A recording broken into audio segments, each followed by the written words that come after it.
সারা দেশে বিশেষ করে ঢাকা সহ কয়েকটি জেলাতে হামের যে প্রাদুর্ভাব সেটি বেড়ে গিয়েছে। বিশেষ করে ঢাকার যে টিকা কেন্দ্রগুলো রয়েছে সেগুলোতে সাধারণ মানুষের যে ভিড় সেটি কিন্তু বেরিয়ে চলছে। দর্শক, এই মুহূর্তে আমরা রয়েছি ঢাকার একটি টিকা কেন্দ্রে। এখানে সাধারণত যে টিকাদান কর্মসূচি সেটি চলছে এবং তার সঙ্গে হামের টিকাদান কর্মসূচিও চলছে।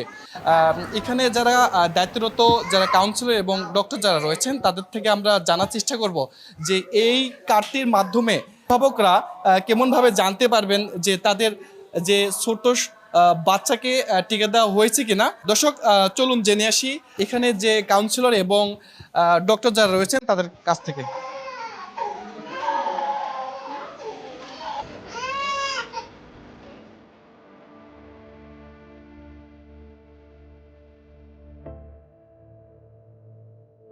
আমাদের এখানে দুইটা অপশন আছে, দেখেন।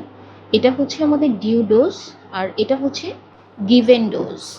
আমরা এখানে হামের যেই দুটি টিকা পায় বাচ্চারা 10 মাসে এবং 15 মাসে, সেই ডিউ ডোজের ডেটগুলো এইখানে দিয়ে দিই।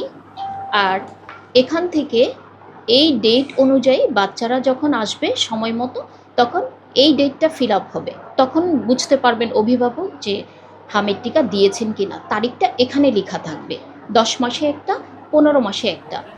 আর হচ্ছে আমরা যে একটা সরকারি ক্যালেন্ডার মেনটেন করে এই ডিউ ডোজের ডেটগুলো এখানে দেয়া হয়। সেই অনুযায়ী আমাদের এখানে যে অভিভাবকগুলো আসেন ভ্যাকসিন নিতে, এই ডেট অনুযায়ী আসেন আর আমরা এখানে দিয়ে থাকি এই ডেটে। আচ্ছা, সেটা বুঝবেন হচ্ছে এই যে একটা কার্ড দেখতে পাচ্ছেন, এই কার্ডের মধ্যে সমস্ত ইনফরমেশন দেয়া আছে। যদি কোনো অভিভাবক বুঝতে চান তাহলে এই কার্ডটা যদি A to Z যদি পড়েন কেউ, সব বুঝতে পারবেন। আমাদের এই পিছনে লেখা আছে কয়টা রোগের এগেইনস্টে আমরা কয়টা টিকা দিচ্ছি, এমনকি ডিটেইল লেখা আছে কোন রোগের এগেইনস্টে কী টিকা দেওয়া হচ্ছে। আর এই যে দেখেন, এখানে প্রত্যেকটা বয়স অনুযায়ী কিন্তু এখানে লেখা আছে সমস্ত কিছু। যদি একজন অভিভাবক এই টিকার কার্ডটি সুন্দর করে পড়েন বুঝতে পারবেন, আর যদি বুঝতে না পারেন তাহলে অবশ্যই আমাদের কাছে আসলে আমরা বুঝিয়ে দেব। এই কার্ডটা যখন নিবন্ধনে লাগবে এবং স্কুলে ভর্তির সকল কাজের জন্য কার্ডটা আপনি যুক্ত করবেন, ভালো করে সংরক্ষণ করে রাখবেন। আর যখন কোনো ক্যাম্প হবে তখন এই ক্যাম্পে কার্ড নিয়ে আসলে হবে, না নিয়ে আসলে হবে। আমরা যখন এখানে ক্যাম্প করবো তখন এই ক্যাম্পে এসে আপনি এবার ক্যাম্পের সময় টিকা দেবেন।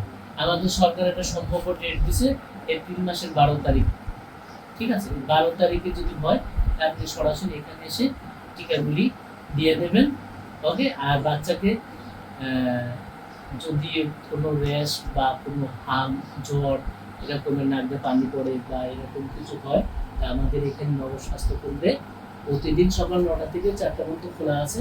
এখানে এসে আপনি ডক্টর দেখাতে পারবেন, ঠিক আছে? আর হলো পুষ্টিকর খাবার খাওয়াবেন, যাতে সব ধরনের ভিটামিন এ যুক্ত খাবারটা বেশি খাওয়াবেন। হাম বোঝার হচ্ছে প্রথমে উচ্চ জ্বর, যেমন 3 থেকে 5 দিন থাকবে, সারা শরীরে লাল রঙের র্যাশ, প্রথমে মুখ থেকে তারপরে সারা শরীরে ছড়িয়ে যাবে। এছাড়া হচ্ছে হাঁচি, কাশি, চোখ দিয়ে পানি পড়া এবং খাবারের অনীহা হওয়া।